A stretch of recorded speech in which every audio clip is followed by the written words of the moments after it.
Buonasera. Vi leggo una poesia di Giovanni Ceriotto, Cordo Putela.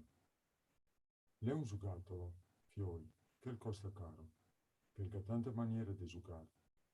L'è, sotto a un sen, vel dico mi, un avaro, che par poco non ve lo vuol lasciar.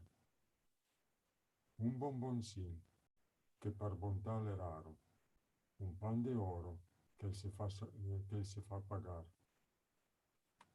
Ancò, l'è cotto mal, l'è un poco amaro, doman l'è dolce, e se lo può tastar. Se vestrusiet par farghe un giuramento, quando righe t'accade a un sospiron, stai sicuri, gli strusie che va al vento. Se rimandè regai, sora regai, fallo da posta, o fallo anche dal bon, l'è un coresin che non si arrabbia mai. Strusie significa affaticate o fatiche, in poche parole. Da posta per scherzo o per scherzo, dal buon seriamente. Grazie per avermi ascoltato. Vi ringrazio e vi auguro una buona